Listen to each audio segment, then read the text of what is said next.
Hello बच्चों, मैं अस्तित्व राठौर अपने YouTube चैनल मैथ्स बाय अस्तित्व सर पर आप सभी बच्चों का स्वागत करता हूं। बच्चों, जैसा कि आपको पता है कि इस समय हम लोग आर.एस. अग्रवाल की किताब पढ़ रहे हैं और आर.एस. अग्रवाल की क्लास का आज 10वां दिन है। बच्चों, आप लोगों को ये भी जानकारी के लिए मैं बता देना चाहता हूं कि इस 10वीं क्लास तक पहुंचने में 9 क्लासों में हमने 100 क्वेश्चन कंप्लीट किए। आज हम बच्चों क्वेश्चन नंबर 101 से शुरुआत करने वाले हैं। चलो शुरू करते हैं क्वेश्चन। हाँ तो बच्चों, जरा आप देखिएगा, जैसा कि प्रश्न नंबर 101 आप देख रहे हैं, 3 बराबर गिलासों में स्प्रिट तथा पानी के मिश्रण क्रमशः 3:4, 4:5, 5:6 के अनुपात में है। इन मिश्रणों को नए गिलास में उलटकर मिला दिया जाए तो नए मिश्रण में स्प्रिट तथा पानी का अनुपात ज्ञात करो। याद रखना, जैसे कि आप देखेंगे कभी भी अगर ऐसा समान बर्तन के बारे में आपको बोला जाए, 3 या 4 बर्तन जो भी आपको दिए जाए, तो इस सवाल को लगाने का आपको मैं एक तरीका समझाता हूं कि किस तरीके से आप यहाँ पे सवाल को लगाएंगे। सबसे पहले क्या करेंगे, 3 ग्लासें यहाँ पे बना लेंगे, पहला, दूसरा और तीसरा, तीनों ग्लास बना लिए। इसके बाद यहाँ पे स्प्रिट और पानी जो जो दिए गए वो लिख लो, 3:4, ठीक। यहाँ पे लिखो 4:5, यहाँ पे लिखो 5:6, ठीक। अब मेन बात इसका ये वाला पॉइंट देख लो, 3 बराबर गिलास, तो आप जब देखोगे तो बराबर अगर देखोगे तो ये तो 7 है, यहां पर ये 9 है और ये बच्चों आपका 11 है। तो क्या आपको ऐसा लग रहा है कि ये बराबर है? तो बराबर नहीं है। तो जब बराबर ना हो तो गुणा करने का तरीका मैं आपको समझाता हूं। इनके बराबर करने का एक अच्छा सा तरीका बताता हूं कैसे आप बराबर करोगे। आप क्या करो, इन दोनों का गुणा करके इसमें गुणा करो। गौर से सुनना, इन दोनों का गुणा करके इसमें गुणा करो, तो 11×99 का गुणा यहां पे करो, ठीक। इसमें भी कर लो, इसमें भी कर लो, ठीक है। इसके बाद जब ये गुणा हो जाए तो आप देखो इसमें किसका गुणा करोगे, 7 और 11 का गुणा करो, 11 7 77 का गुणा इसमें करो, ठीक। इसमें भी करो, इसमें भी करो, ठीक। इसके बाद 9 7 63 का गुणा उसमें करो, 63 का गुणा इसमें, 63 का गुणा इसमें। अब आप देखोगे तो ऑटोमेटिक आपके बर्तन आपके कैसे हो जाएंगे, समान हो जाएंगे। ना मानना तो चेक करके देख लेना, आपको इसका गुणा इसका गुणा इसका गुणा आपस में बराबर ही मिलेगा। तरीका समझ आया? अब एक तरफ आप स्प्रिट इकट्ठा कर लीजिएगा, दूसरी तरफ आप पानी इकट्ठा कर लीजिएगा। चलो इकट्ठा करते हैं, कैसे गुणा करें। 3×27 का 7, 3×27 और 2 29, 297, 4 और यहाँ पे पानी भी लिखते जाओ, 4×36 का 6, 4×36 और 3 39, ठीक। इधर देखो 4 7 28 का 8, 4 7 28 और 2 30, ठीक। इधर देखो 5 7 35 का कितना आया, 5, 5 7 35, 3 38, ये लिख लीजिएगा। इधर देखेगा, ये देखेगा 6 5 3 15 का कितना आया, 5 और 5 6 का 30 और 1 31 आ गया, ठीक। इधर देखो 6 3 18 का कितना आया, 8 6 6 36 और 1 37, ठीक। अब ये एक तरफ जोड़ लो, ये एक तरफ जोड़ लो, फटाफट जोड़ो। 8 7 15 5 20 का कितना आया, 0, 9 1 10 2 12 का कितना आया, 2 2 3 5 3 8 और 1 9, ये आ गया 920। अनुपात यहाँ पर देखो, यहाँ पर 6 5 11 8 19 का कितना आया, 9। यहाँ पर देखेंगे 1 हासिल हुआ, 9 1 10 8 18 7 25 का कितना आया, 5 हासिल कितना हुआ, 2 3 3 6 3 9 और 2 11, 1159, ये हो गया हमारा आंसर। तो किस तरीके से बच्चों आप इस सवाल को लगाएंगे समझ गए होंगे आप, ठीक। अब सेम कैटेगरी का प्रश्न 102 है, लेकिन बच्चों ये प्रश्न इसकी तुलना में थोड़ा सा सरल है। सरल होने का कारण ये है कि यहाँ पे 3 बर्तन थे, वहां पे सिर्फ 2 बर्तन है। चलो कैसे लगाओगे। ए तथा बी 2 मिश्र धातुएं हैं जिन्हें सोने और तांबे का अनुपात 5:3 तथा 5:11 है। इनको मिलाकर बनाया गया है इनको मिलाकर बनाया गया है और इन दोनों धातुओं की समान मात्राओं को पिघलाकर, फिर देखो समान मात्राएं पिघलाकर तीसरे मिश्र धातु सी बनाई गई, इसी में सोने तांबे का अनुपात ज्ञात करो। देखो इसका तो और अच्छा तरीका आपको बताएंगे। 2 बर्तन तो बहुत आसान होते हैं, कैसे, 5:3 और यहाँ पे 5:11 लिखा। अच्छा ये बताओ, ये बर्तन कितना है, 8 और ये बर्तन कितना, 16। क्या यार ये तुम्हें समान बर्तन लग रहे हैं? तो आप देखकर ही बता सकते हैं कि ये दोनों समान नहीं लग रहे हैं। तो समान नहीं लग रहे हैं तो पहले इनको समान करो। तो समान करने का तरीका समझो। तो ये 16 है तो इसको 16 बनाना, तो 16 बनाने के लिए कैसे गुणा करोगे, 2 से। तो इसमें भी कर दो 2 से और इसमें भी कर दो 2 से, अब समान हो गए। अब कोई दिक्कत है नहीं, एक तरफ आप यहां पर सोना और एक तरफ आप क्या तांबा जोड़ लो, ये 10 और यहां पर ये 5, 15 सोना हो गया। अब तांबा देखो 6 और यहां पर कितना है 11, 6 और 11 कितना हो गया 17, आंसर हो गया 15:17। तो कैसे आप इस सवाल को लगाओगे आप अच्छी तरीके से समझ गए होगे। देखिएगा ये थोड़ा सा आसान प्रश्न था, आसान होने का रीजन ये, एक तो डिजिट भी देखो बहुत आसान थे, ठीक, और दूसरा ये कि इसमें 2 ही बर्तन थे। ये थोड़ा सा कैलकुलेटिव है लेकिन कॉन्सेप्ट आप समझ लो। दोबारा से मैं कह रहा हूं 11×99 का इसमें गुणा, 11×7=70 का इसमें गुणा, 9×7=63 का अगले में गुणा। इस तरीके से गुणा करने के बाद सबको उठा के जोड़ लो, आंसर आ जाएगा। आप अच्छी तरीके से इन प्रश्नों को समझकर नोट कर लीजिए। अब अगले प्रश्न देखते हैं। हाँ तो बच्चों जरा अगला क्वेश्चन देखिएगा, 103 नंबर क्वेश्चन। ये एलिगेशन टॉपिक से क्वेश्चन लिया गया है और रेशियो के टॉपिक में दिया गया है, तो आपको थोड़ा सा समझने में ये दिक्कत हो सकती है जिन बच्चों ने एलिगेशन नहीं पढ़ा है। जैसा कि मैंने पहले भी बताया कि एलिगेशन अगर नहीं पढ़ा है तो थोड़ी सी दिक्कत आ सकती है, लेकिन अगर आप सही तरीके से समझेंगे तो आपको पॉइंट अच्छी तरीके से क्लियर हो जाएगा। कह रहा है सोना पानी से 19 गुना भारी है जबकि तांबा पानी से 9 गुना भारी है, इनको किस अनुपात में मिलाएं कि मिश्रण धातु पानी से 15 गुना भारी हो जाए। तो कैसे लिखोगे, सोना पानी से 19 गुना भारी है, 19 को इधर लिखो, तांबा पानी से 9 गुना भारी है, इसको इधर लिखो, और दोनों को जब मिलाओगे तो जो धातु बनी वो 15 गुना भारी है, इसको इधर लिख लो, ठीक। इसके बाद इसका और इसका अंतर कितना आया 4 आया, इसका और इसका अंतर कितना आया 6 आया, ठीक। रेशियो में बदलो, आंसर आ गया 3:2, ठीक है बच्चों। कैसे आप करोगे, आप अच्छी तरीके से सवाल को समझ गए होगे। अब देखिएगा 104 नंबर क्वेश्चन। देखो ये 104 नंबर क्वेश्चन जब लड़का पढ़ता है तो उसको ऐसा लगता है कोई बहुत बड़ा खतरनाक सवाल उसके सामने आ गया है, जबकि बच्चों ये 2 पौड़ी का सवाल है, कोई सवाल में दम नहीं, केवल बेमतलब का उसने टहलाया है। कह कि दिया गया है 24 कैरेट सोना शुद्ध सोना है और 18 कैरेट सोने में 3/4 भाग सोना है तथा 20 कैरेट सोने में 5/6 भाग सोना है। तो 18 कैरेट सोने में शुद्ध सोने का तथा 20 कैरेट सोने में शुद्ध सोने का अनुपात क्या है। कुछ नहीं करना है, ये 3/4 भाग सोना है 18 वाले में, इधर 3/4 लिख दो, और 20 वाले में 5/6 भाग सोना है, इधर 5/6 लिख दो। लिखा, काट लो जितना काटो, 2 दूनी 4, 2 तिया 6, गुणा कर लो 3 त्रिका 9 और 5 दूनी 10। बस बच्चों आपका आंसर आ गया 9:10। किस तरीके से ये सवाल आपको करना था आप अच्छी तरीके से समझ गए होंगे। लैंग्वेज के बहाव में मत उलझना, सवाल के मूल तथ्यों को पकड़ो कि किससे आपको सवाल लगाना है, ठीक है बच्चों। अच्छी तरीके से दोनों सवालों को नोट कर लीजिएगा। अब हम अगले प्रश्नों की ओर बढ़ते हैं। हाँ तो बच्चों अब जरा अगला क्वेश्चन देखिएगा, 105 नंबर क्वेश्चन आप कैसे लगाएंगे। लिखा है श्री तथा श्रीमती गुप्ता का भार 7:8 के अनुपात में है तथा इनका कुल भार 120 kg है। डाइटिंग कोर्स करने के बाद श्री गुप्ता का भार 6 किलो कम हो गया और इनका भार का अनुपात 5:6 हो गया, तो श्रीमती गुप्ता का भार कितना कम होगा। जरा देखिएगा कैसे आप लगाएंगे, बड़े आसान तरीके से देखिएगा, ठीक। यहाँ पे श्री गुप्ता और यहाँ पे श्रीमती गुप्ता, दोनों को लिख लीजिए, ठीक। श्री और श्रीमती गुप्ता का भार 7:8 है, मतलब 7 गुप्ता जी हैं और श्रीमती जी 8 हैं, ठीक। गुप्ता जी यहाँ पे हल्के हैं, ठीक, श्रीमती जी थोड़ी भारी है। और इनका टोटल वेट अगर हम देखते हैं तो हमारे हिसाब से इनका टोटल वेट बनता है 15 और सवाल में दिया है 120 kg, तो 15 की वैल्यू बच्चों कर लो 120 किलो। 15×8 120, 1 की वैल्यू आ गई 8। अब इनका भार देखो, गुप्ता जी निकले 7×8 56 kg के और जो श्रीमती जी निकली वो 8×8 64 kg की। समझ गए बेटा, यहां पे इन दोनों का वजन आ गया। अब इसके बाद हुआ क्या कि ये दोनों लोग डाइटिंग कोर्स करने लगे। अब जब डाइटिंग कोर्स करने लगे तो यहां पे देखो गुप्ता जी का भार 6 किलो और कम हो गया। तो जब बच्चों गुप्ता जी का भार 6 किलो और कम हो गया तो गुप्ता जी बच्चों बचे कितने 50 किलो बचे। और सवाल में बोला है कि इसके भार का अनुपात 5:6 हो गया, मतलब इनका अनुपात इस समय है 5:6, ठीक। डाइटिंग कोर्स करने के बाद भार 5:6।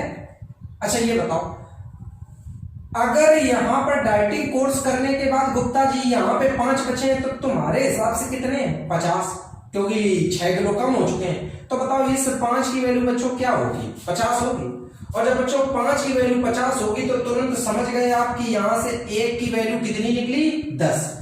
ये 1 की वैल्यू जो 10 निकली उसको यहां पे रखो तो 10 छक्का 60 kg। अब यहां पर आपसे प्रश्न क्या, श्रीमती गुप्ता के भार में कितना कमी आई है। तो यहां पर देखो श्रीमती गुप्ता का भार 64 किलो था और अब यहां श्रीमती का भार कितने किलो है, 60 किलो।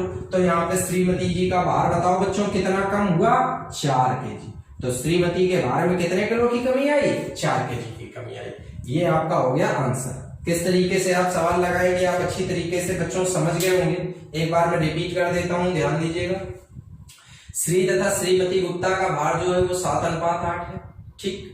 टोटल वजन हमारे हिसाब से 120, हमने देखा 15 की वैल्यू 120 तो 1 की वैल्यू 8, 8 7 56, 8 8 64, ठीक। बाद में हमने देखा कि इन लोगों ने डाइटिंग कोर्स किया, डाइटिंग कोर्स करने के बाद गुप्ता जी 6 किलो कम हो गए और कह रहे हैं कि इनके भार का अनुपात 5:6 हो गया। अब हमारे दिमाग में यह है कि गुप्ता जी 50 बचे, लेकिन यहाँ पर रेशियो कह रहा है 5, तो फिर ये 5 की वैल्यू कौन होगा, 50। अगर 5 की वैल्यू बच्चों 50 होगा तो 1 की वैल्यू 10 आई, 10 छक्का 60 किलो हो गए। अब ये बताओ श्रीमती पहले थी 64 किलो और अब बची 60 किलो, तो बताओ बेटा कितनी कम हो गई, 4 किलो कम हो गई। तो कैसे आप ये सवाल लगाएंगे आप अच्छी तरीके से समझ गए होंगे बच्चों, ठीक है। अच्छी तरीके से समझ लीजिएगा, नोट कर लीजिएगा। अगर आपको फिर भी लगे कि कम समझ में आए तो रिपीट करके वीडियो को देखिएगा ताकि आपको अच्छी तरीके से सवाल क्लियर हो जाए, ठीक है बेटा।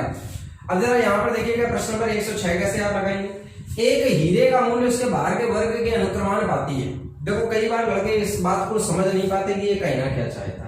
तो मतलब आप देखो मोटी भाषा में समझ लो, एक मतलब सीधी भाषा में कह सकते हैं कि जो मूल्य होगा वो भार के स्क्वायर पर डिपेंड करेगा, मूल्य भार के स्क्वायर पे डिपेंड करेगा, ठीक। लेकिन ये बात इस लाइन का मतलब दर्शाती है। लेकिन हम लोग क्या करेंगे, हम लोग अपने सवाल का सही उत्तर निकालने के लिए क्या करेंगे, हम यहाँ पे लिख दे रहे हैं मूल्य बराबर भार का वर्ग, ठीक। ये हम अपनी सुविधा के लिए कर रहे हैं, ठीक।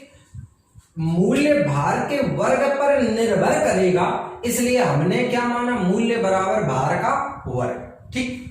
अब यहां पर आगे सवाल पढ़ो। एक हीरा 4 भागों में इस प्रकार टूटा कि उसके टुकड़ों का भार 1:2:3:4 के अनुपात में था। यदि टूटने पर हीरे के मूल्य में 7,000 की हानि हुई तो मूल हीरे का मूल्य कितना था। अब देखो एक बात और यहाँ पे मैं आपको बता देना चाहता हूं कि किताब में एक छोटा सा करेक्शन है, उसको करेक्शन को आप लोग कर लेना अपनी अपनी किताबों में। यहाँ पे जो 7,000 है ये वास्तविकता में 7 नहीं 70,000 होना चाहिए, तब ये सवाल लगेगा। मतलब लगेगा तो 7,000 से भी, लेकिन आपका सही आंसर तभी मैच करेगा जब यहाँ 7 की जगह क्या होगा 70, ठीक। अब देखिए बच्चों आप कैसे इसको सॉल्व करोगे। सबसे पहले यहाँ पर हम टुकड़े लिख लेते हैं, जो हीरे के टुकड़े हुए हैं। तो सबसे पहले हम टुकड़ों का भार अगर हम लिखें तो टुकड़ों का भार है 1:2:3:4। ये टुकड़ों का भार इधर लिख रहे हैं, थोड़ा हो सकता है ना समझे। 1 2 3 4 ये बच्चों हमारे हीरे के टुकड़ों का भार है, ठीक। अच्छा एक बात आप बताओ कि अगर ये चारों टुकड़ों का वजन मतलब हीरा टूटा होगा तभी तो ये टुकड़े हुए होंगे। तो ये बताओ जो शुरुआत में हीरा होगा तब तो हीरे के टुकड़े नहीं थे, तब हीरे का वजन आरंभ में होगा 4 3 7 2 9 1 10। मतलब आरंभिक स्थिति में भार कितना होगा 10। समझ आया कि नहीं। अच्छा एक बात बताओ, अब भार आप लोगों ने लिख लिया, अब हम लिखते हैं मूल्य। एक बात बताओ मूल्य बराबर क्या लिखा है, भार का वर्ग। अच्छा ये बताओ अगर हम देखें तो हीरे का अगर शुरू में भार 10 था, अगर आरंभ में हीरे का भार 10 था तो ये बताओ मूल्य कितना होगा 10 का वर्ग 100। समझ आया कि नहीं, ठीक। अब अगर हम टुकड़ों को देखते हैं कि जैसे ये टुकड़ों का अगर हम मूल्य देखें तो एक बात बताओ, जैसे ये पहला टुकड़े का वजन 1 है तो ये बताओ जब पहला टुकड़ा आप बेचोगे तो इसके बदले में 1 का वर्ग आपको मिलेगा, तो कितने मिले 1 मिले। जब आप दूसरा टुकड़ा बेचोगे तो 2 का वर्ग 4 मिला, तीसरे टुकड़े में 3 का वर्ग 9 मिला, चौथे टुकड़े में 4 का वर्ग 16 मिला। अच्छा बच्चों गौर करो, जब आप सारे टुकड़ों को बेच चुके तो कुल मिला के तुमको यहाँ पे देखो 16 9 25 4 29 और 1 30, मतलब टोटल तुमको कितना रुपया प्राप्त हुआ 30। अब आराम से रिलैक्स होके सोचो। ये बताओ जब तुम हीरा खरीदने गए थे तब तुमने हीरे कुल मिला के कितने का लिया? 100 का।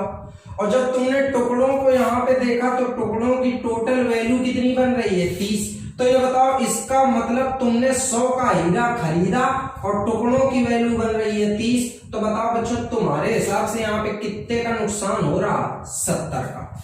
तुम कह रहे हो 70 का नुकसान, सवाल कह रहा है 70,000 का नुकसान। तो तुरंत इस 70 की वैल्यू बच्चों क्या कर लो? 70,000। जब 70 की वैल्यू 70,000 आएगी तो बच्चों आएगी 1 की वैल्यू 1,000। हमको बेटा पूछा गया है मूल हीरे का मूल्य कितना है। मूल हीरे का मूल्य मतलब 100 की वैल्यू हमें बतानी। अगर 1 की वैल्यू 1,000 है तो बच्चों 100 की वैल्यू आएगी 1,00,000। तो किस तरीके से बच्चों आपको आंसर निकालना है अच्छी तरीके से समझ में आ गया होगा। प्रश्न भले ही थोड़े से बड़े हैं लेकिन बहुत इंपॉर्टेंट है। अगर आप देखेंगे तो एसआई लेवल या सीजीएल मेंस लेवल पे ये प्रश्न बहुत काम करते हैं, इसलिए इन प्रश्नों को बहुत अच्छे तरीके से तैयार कर लीजिएगा, समझ लीजिएगा और फिर नोट कर लीजिएगा। अब अगले प्रश्नों की ओर बढ़ते हैं। हाँ तो बच्चों अब प्रश्न नंबर 107 देखिएगा। थोड़ा सा ये अच्छी तरीके से प्रश्न देखिएगा ताकि आपको ये पॉइंट अच्छी तरीके से क्लियर हो जाए, क्योंकि इस सवाल को लगाने के 2-3 तरीके होते हैं। सबसे पहला तो एलिगेशन ही मेथड रहता है, लेकिन मैं आपको इस सवाल को एलिगेशन के माध्यम से नहीं बताना चाहता। मैं ऐसा चाहता हूं कि आप जल्दी से ये सवाल लगा लें, क्योंकि एग्जाम में ज्यादा समय आपको मिलता नहीं है, इसलिए मैंने एक तरीका आप लोगों के लिए बनाया, तो उसको समझिए। सबसे पहले एक चीज समझ लो, कह रहे हैं कि बोतल में मदिरा तथा पानी का अनुपात 3:1 है और इसका कितना भाग निकाल कर उतना ही पानी मिलाया जाए ताकि अंत में बने मिश्रण में मदिरा पानी का अनुपात बराबर हो जाए। याद रखना कभी भी ऐसा कोई सवाल आए यहां तक, देखो आगे ये बात बराबर हो जाए या कुछ भी अनुपात बना दे तो उस बात से हमको नहीं फर्क पड़ेगा। हमारा मेन उद्देश्य ये याद रखना कि जब भी कभी इस सवाल में ऐसा वाक्य बोला जाए कि कितना भाग निकाल कर उतना ही पानी मिला दिया जाए, अगर ये लाइन किसी सवाल में दी जाए तो सवाल लगाने का मेथड समझिए। आपसे सबसे पहले एक बात समझाता हूं कि अगर किसी मिश्रण से कुछ आयतन में अगर कमी की भी जाती है तो उसके अनुपातिक मान पर प्रभाव नहीं पड़ता है। मतलब निकालने के बाद भी जब आप इससे कुछ भाग निकाल लेंगे, करेक्ट, कितना भाग निकाल लेंगे, तो ये देखो मैं लिख दे रहा हूं ताकि आपको समझ में आए। निकालने के बाद, ठीक, निकालने के बाद भी अनुपात पे कोई प्रभाव नहीं पड़ेगा, ठीक। और बाद में करें निकालने के बाद उतना ही पानी मिलाया जाए। देखो बच्चों मिलाया क्या जा रहा है? पानी मिलाया जा रहा है, ठीक। तो कह रहे पानी मिलाने के बाद दोनों मिश्रण में कह रहे मदिरा तथा पानी बराबर हो जाए। बराबर होने का तात्पर्य है 1:1। अब मैं आपसे सिर्फ यहाँ पे एक ही प्रश्न करूंगा, बच्चों एक बात बताओ, तुमने मिलावट किसमें की है? पानी में मिलावट की है। अब जब बच्चों तुमने यहाँ पे पानी में मिलावट की है तो लॉजिकल ढंग से ये सोचो कि मदिरा के मान में किसी भी प्रकार से बदलाव क्या संभव है? नहीं संभव है ना भाई। हमने तो पानी मिलाया है तो पानी का आयतन बढ़े, मदिरा का आयतन मैंने कम तो किया नहीं है, तो मदिरा का आयतन कम नहीं होना चाहिए। मतलब मदिरा जितनी ऊपर है उतना ही नीचे होनी चाहिए, तो नीचे ऊपर की वैल्यू समान होनी चाहिए, लेकिन समान नहीं है। अगर समान नहीं है तो तुरंत इसको समान करो। तो समान करने के लिए बच्चों यहाँ पे किससे गुणा करोगे? 3 से। अब इसमें किया है तो इसमें भी गुणा कैसे? 3 से, ठीक। अब जरा ध्यान से समझो, यहां पर देखिएगा, जरा गौर करिएगा, बहुत ध्यान से समझिएगा कि यहां पर आपका आयतन अगर आप देखेंगे कि निकालने के बाद आयतन कितना था, तो निकालने के बाद आयतन कितना है? 4। और ये जब आपने उतना ही फिर से मिला दिया तो आयतन पुराना वाला बन गया। ये भाई निकालने के बाद उतना ही मिलाया तो आयतन, इसका मतलब पहले आयतन कितना था? 6। अब जरा गौर करो, पहले आयतन था 6, निकालने के बाद आयतन कितना हो गया था? 4। तो बताओ तुमने बच्चों कितना निकाला होगा? 2 निकाला होगा, किसमें से? 6 में से। तो 2/6 भाग, मतलब 1/3 भाग। तो किस तरीके से इस सवाल को आप लगाएंगे आप अच्छी तरीके से समझ गए होंगे। इसके अलावा परेशान होने की बहुत आवश्यकता नहीं है। जब मैं आपको एलिगेशन कॉन्सेप्ट पढ़ाऊंगा, जब भी मैं आपको एलिगेशन का कॉन्सेप्ट पढ़ाऊंगा तो आपको ये सारे डाउट्स जो छोटे छोटे आ भी रहे हैं वो बाद में अच्छी तरीके से क्लियर हो जाएंगे। ठीक है बच्चों, चलो अब अगला प्रश्न देखते हैं। 108 नंबर क्वेश्चन किस तरीके से लगाएंगे। देखो बच्चों, हमारा टारगेट यहां पर समझिएगा, हमारा उद्देश्य क्या है कि हमें आपको सवाल का सॉल्यूशन भी समझाना है और साथ में किताब को भी कंप्लीट करवाना है।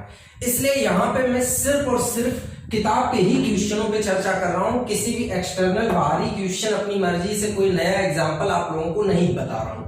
इसलिए आप लोग इन सवालों को बस अच्छी तरीके से समझकर नोट करिएगा।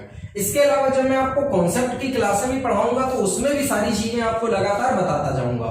जिन बच्चों को कॉन्सेप्ट में प्रॉब्लम आ रही हो तो वो कॉन्सेप्ट की क्लास पढ़ें ताकि आपको कॉन्सेप्ट अच्छी तरीके से इसके क्लियर हो जाए। ठीक है बच्चों, अब जरा देखिएगा 108 नंबर क्वेश्चन कैसे लगाते हैं, जरा ध्यान दीजिए। संपूर्ण पृथ्वी पर थल और पानी का अनुपात 1:2 है। उत्तरी गोलार्ध पर यह अनुपात 2:3 है। दक्षिणी गोलार्ध पर थल और पानी का अनुपात कितना है? बहुत ध्यान से समझिए, बड़ा इंटरेस्टिंग क्वेश्चन, मजा आएगा। थोड़ी देर के लिए यहाँ इमेजिन कर लीजिएगा, मैंने मान लिया कि ये पृथ्वी कोई ग्रह है। ठीक, अब पृथ्वी पे बोला है कि थल और पानी का अनुपात 1:2 है। ठीक, तो मैं यहाँ पे लिख लेता हूं। यहाँ पर देखो थल और ये लिख लिया मैंने पानी। ठीक, थल और पानी का अनुपात इन्होंने दे रखा है 1:2, तो ये 1:2 इस तरीके से लिखो। अच्छा एक बात बताओ, जब आप 1:2 लिखोगे तो ये बताओ इस हिसाब से पूरी पृथ्वी पे जमीन और पानी मिला के पूरी वैल्यू अगर आप देख रहे होंगे तो पूरी वैल्यू बच्चों कितनी बन रही? 3। ठीक, अब जरा गौर करो, यहीं से सवाल को हम सॉल्व करते हैं। माना थोड़ी देर के लिए माना कि पृथ्वी में थल 10 और जल 20 है। थल को 10 बना लिया, जल को 20 बना लिया, अनुपात पे कोई प्रभाव नहीं पड़ेगा। तो ये बताओ टोटल यहाँ पे वैल्यू कितनी हो गई? 30 हो गई। अब यहाँ पर थोड़ा सा ध्यान दीजिएगा, बहुत ध्यान से समझने की आवश्यकता है। बड़ा मजेदार टाइप आपको समझने को मिल रहा है, जरा गौर करिए। यहां पर ये बताइए मुझे कि पृथ्वी पर कह रहे हैं उत्तरी गोलार्ध की जानकारी दी है और दक्षिणी गोलार्ध की जानकारी पूछी है। हम पृथ्वी को 2 हिस्सों में बांट लेते हैं, ये उत्तरी और नीचे दक्षिणी गोलार्ध। ठीक, अच्छा ये बताओ पूरी पृथ्वी का मान अगर 30 है तो आधी पृथ्वी ऊपर होगी, आधी पृथ्वी नीचे होगी। भाई पूरी पृथ्वी अगर 30 है तो 15 ऊपर 15 नीचे। ऊपर नीचे का तात्पर्य मेरा उत्तरी और दक्षिणी गोलार्ध से है, समझ रहे हैं ना सर? उत्तरी और दक्षिणी गोलार्ध से, तो आधी पृथ्वी उत्तर में आधी पृथ्वी दक्षिण में हो गई। अच्छा ये बताओ उत्तर में बता रहे हैं कि उत्तर में थल और जल का अनुपात, लिख लेता हूं, थल अनुपात जल का अनुपात दिया गया है 2:3। सॉल्व करो जरा इसे, सॉल्व करो। उत्तर की टोटल वैल्यू 15, 2 3 5, 5 की वैल्यू अगर 15 तो 1 की वैल्यू कितनी? 3 दूनी 6 और यहाँ पे 3 तिरका 9।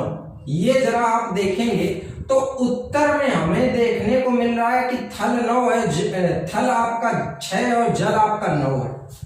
अब प्रश्न में पूछा है कि दक्षिण में बताओ। अब मैं आपसे दक्षिण का आंसर पूछूंगा और आप खुद से आंसर निकालोगे, मुझे बताना नहीं पड़ेगा बच्चों। जरा गौर करो, एक बात बताओ, पूरे ग्रह पे जमीन देखोगे तो कितनी दिख रही है? 10 दिख रही है। अच्छा ये बताओ उत्तर में कितनी है? 6। उत्तर में 6 निकल गई। अब जब उत्तर में 6 निकल गई तो बची कितनी? 4 बची, तो ये दक्षिण में 4 होगी। अच्छा ये बताओ पूरे ग्रह पे पानी कितना है? 20। अगर पूरे ग्रह पे 20 है और आप देखोगे कि उत्तर में कितना है? 9, तो अगर 9 उत्तर का हटा दें तो दक्षिण का बचा कितना? 11। तो आंसर आया 4:11। तो किस तरीके से बच्चों आप इस सवाल को लगाओगे आप अच्छी तरीके से समझ गए होंगे, कहीं कोई कंफ्यूजन नहीं होना चाहिए। आप अच्छी तरीके से एक एक सवाल को नोट कर लीजिएगा, समझ लीजिएगा। बहुत अच्छे तरीके से मैंने आपको इन सवालों का सॉल्यूशन दिया हुआ है। मेरी पूरी कोशिश ये है कि आपको मैं एक एक सवाल समझा दूं और सिखा दूं। चलो बच्चों अब अगले क्वेश्चनों की ओर बढ़ते हैं। हाँ तो बच्चों अब प्रश्न नंबर 109 जरा देखिएगा। वैसे ये प्रश्न नंबर 109 का कॉन्सेप्ट जो है वो आपको पिछले वीडियो में प्रश्न नंबर 100 में पढ़ने को मिला था।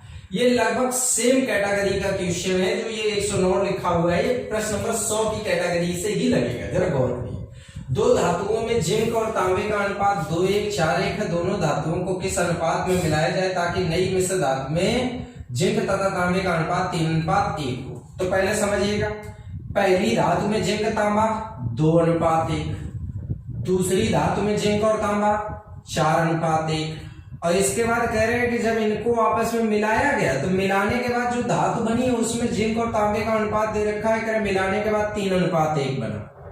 तो कह रहे हैं कि इन दोनों बर्तनों को किस अनुपात में लिया जाए। तरीका सुन लीजिएगा, कल याद करो कैसे बताए थे। पहले यहाँ पे 3, ये कितना हुआ 5, ये कितना हुआ 4, आप इनका लासा ले लो तो 4 दिया 12 पंचे 60 लासा आया। आप तरीका याद करो, देखिएगा 3 का भाग 60 में 20 बार, 20 दूनी 40, यहां लिख लीजिए।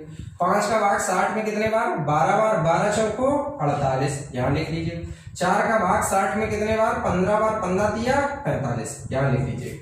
इसका और इसका अंतर लिखेंगे तो 5 आएगा, इसका और इसका अंतर लिखेंगे तो 3 आएगा। तो बच्चों आंसर कितना हो गया, 3:5। किस तरीके से बच्चों आप इस सवाल को लगाएंगे आप अच्छी तरीके से समझ गए होंगे। अब जरा सवाल नंबर 110 देखिएगा। एक धातु में तांबा तथा जिंक का अनुपात 9:4 है। 24 किलो तांबे के साथ कितना जिंक पिघलाना होगा। अब ध्यान दीजिएगा, 24 किलो तांबे के साथ जिंक पूछ रहा है, तो तरीका सुनो। तांबा यहां कितना है तुम्हारा 9 और यहां कितना है 24, तो तुरंत 9 की वैल्यू क्या ले लो बच्चों, 24 केजी। इन्होंने पूछा है कि कितना जिंक होना चाहिए। जिंक मतलब 4 की वैल्यू पूछ रहा है, तो पहले सॉल्व कर लो। 3 3 9, 3 8 24, मतलब अगर 1 की वैल्यू देखोगे तो 8/3 केजी। लेकिन हमें बच्चों वैल्यू किसकी चाहिए, 4 की।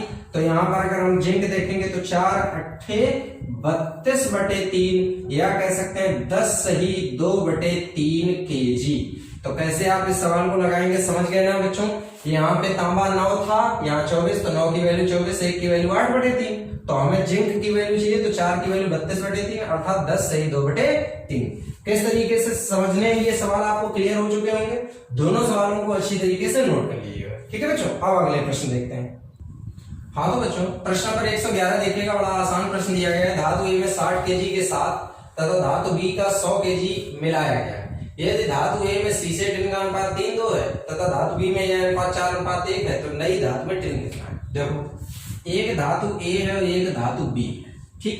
ये बच्चों 60 केजी, 60 केजी और ये 100 केजी, ठीक। अब इसमें बोला है कि सीसा और टिन, सीसा और टिन, ठीक। और इसमें भी बोला है सीसा और टिन का अनुपात दे रखा है। इसमें बच्चों दिया है 3:2 और इसमें बच्चों अनुपात दिया है 4:1। कह रहे मिलाने के बाद, कह रहे जब इनको आपस में मिला दें तो कह रहे नई धातु में क्या पूछा गया है, टिन कितना होगा। चलो चेक करते हैं। अगर यहां पर देखेंगे कैसे सॉल्व करना है तो ध्यान दो, जरा गौर करो। 3 और 2 5, तुम्हारे हिसाब से टोटल आयतन 5, यहाँ पे 60, तो 5 की वैल्यू 60। तो बताओ बच्चों 1 की वैल्यू 12 मिलेगी, 1 की वैल्यू 12 मिली, तो 12 तिया 36 और 12 दूनी 24, ठीक। इसके बाद क्या करना है, यहाँ पर देखो 4 और 1 5, हमारे हिसाब से टोटल धातु 5 है और यहाँ पे बच्चों कितनी है 100, तो 5 की वैल्यू 100, तो 1 की वैल्यू कितनी मिली 20, तो 20 को 80 और 20 एकम 20। अब समझिए, आपसे यहां पर बोला ये गया है कि जब दोनों धातु आपस में आप मिलाओगे तो दोनों धातुओं को मिलाने के बाद टोटल टिन कितना होगा। अब तुम यही बुद्धि लगा लो कि जब पहले वाले में 24 किलो टिन है और यहाँ 20 किलो टिन है, तो जब दोनों को मिला दोगे तो टोटल टिन का मात्रा कितनी होगी 44। तो किस तरीके से बच्चों आप ये सवाल सॉल्व करोगे, अच्छी तरीके से क्लियर हो गया होगा। बेहद आसान प्रश्न है, तुरंत इस प्रश्न को नोट करिएगा। अब अगला प्रश्न देखते हैं। हाँ तो बच्चों अब जरा इस प्रश्न को देखिएगा, 112 नंबर प्रश्न कैसे आप लगाएंगे। लिखा है कि किसी एक महाविद्यालय में कला, वाणिज्य तथा विज्ञान में अध्ययन करने वाले छात्रों की संख्या का अनुपात 3:5:8 है।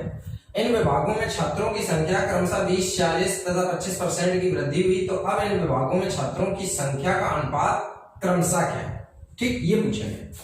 तो सबसे पहले तो मैं आपको एक बात बता दूं, जैसे ही मैं यहाँ पे परसेंट देख पा रहा हूं तो तुरंत मैं क्या करूंगा, इनको 0 लगा के लिखूंगा। कला में 30, वाणिज्य में 50 और विज्ञान में 80 स्टूडेंट लिखे। अब देखो यहाँ पे 20% की वृद्धि हुई है, इसमें कितने परसेंट की 20%। तो देखो आप बच्चों 30 का 20% निकाला तो जानते हैं 30 × 20 बटे क्या लिखोगे 100। 0 0 0 0, 3 दूनी 6 की वृद्धि हुई तो टोटल हो गए कितने 36, अनुपात लगा लो। इसमें कह रहा है कि इसमें 40% की वृद्धि हुई तो कैसे लिखोगे 50 इंटू 40/100। अभी मैंने आपको प्रतिशत का टॉपिक नहीं पढ़ाया इसलिए मैं यहाँ पे ऐसा लिख रहा हूं, नहीं तो डायरेक्ट बताता। 4 पंचे 20 की वृद्धि तो कितना हो गया 70। ठीक है, अब देखिएगा यहाँ पर बच्चों कितने की वृद्धि हुई है 25% की, तो जब आप इसका 25% निकालेंगे तो 80 इंटू 25/100। ठीक, यहाँ पर सॉल्व करेंगे तो यहाँ पर 25 इससे काटेंगे तो 4 बार, 4 दूनी 8, मतलब 20 की वृद्धि हो रही है। तो 20 की वृद्धि हो गई तो कितनी हो गई 100, रेशियो में बदला। अब इसको सिंपलीफाई कर लीजिएगा, अगर आप देखेंगे तो पूरा का पूरा 2 से कट रहा है, 2 से काटेंगे 18, 2 से काटेंगे 35 और 2 से काटेंगे 50। तो इसका मतलब अब नया अनुपात बच्चों कितना हो गया 18, 35, 50। तो बच्चों आपको जो भी मैंने इस वीडियो में जितनी भी चीजें आप लोगों को सिखाई हैं, मुझे उम्मीद है कि आपको हर पॉइंट बहुत अच्छी तरीके से क्लियर हो गया होगा। आपने एक एक सवाल को अच्छी तरीके से एंजॉय किया होगा, अच्छे तरीके से समझा होगा, अच्छे तरीके से तैयार भी कर लिया होगा। बस आप लोगों को लगातार मैं जैसा कि बोलता हूं कि आपको हर टॉपिक का हर वीडियो देखना है। कोई भी वीडियो ऐसा नहीं है कि कोई भी वीडियो आपको छोड़ना है। और जहां पे जिस प्रश्न में आपको ऐसा लगे कि नहीं यार अभी कम मजा आया है, तो कोई वीडियो में ऐसा तो मैंने कोई यहाँ पे लगा नहीं दिया है कि कोई वीडियो आप एक ही बार देख सकते हो या 2 बार देख सकते हो। अरे भैया जितनी बार मर्जी है उतने बार देखो, और जितना सवाल आपको नहीं समझ में आया उतने को ही देखो। कुल मिला के हमारा उद्देश्य ये होना चाहिए बच्चों कि हमें हर सवाल को तैयार करना है। आज तक आप अपने जीवन में कभी भी किसी भी किताब को कंप्लीट नहीं लगाए हैं, ना मानिए तो आप अपने हृदय पे हाथ रख के पूछिएगा, क्या कभी तुमने कभी किसी किताब को पूरा लगाया? नहीं लगाया होगा बेटा। इसलिए मैं कह रहा हूं कि ये आपके पास सुनहरा अवसर है कि आपका टीचर आपके साथ खड़ा होके आपको एक एक सवाल लगवा रहा है और एक एक सवाल आपको किसी बुक का तैयार करवा रहा है। कम से कम आप कुछ समय बाद जब ये सारे के सारे वीडियो आप देख लेंगे तो आप ये कह पाएंगे कि यार मैंने इस किताब की पूरी अर्थमेटिक को मैंने सॉल्व किया है।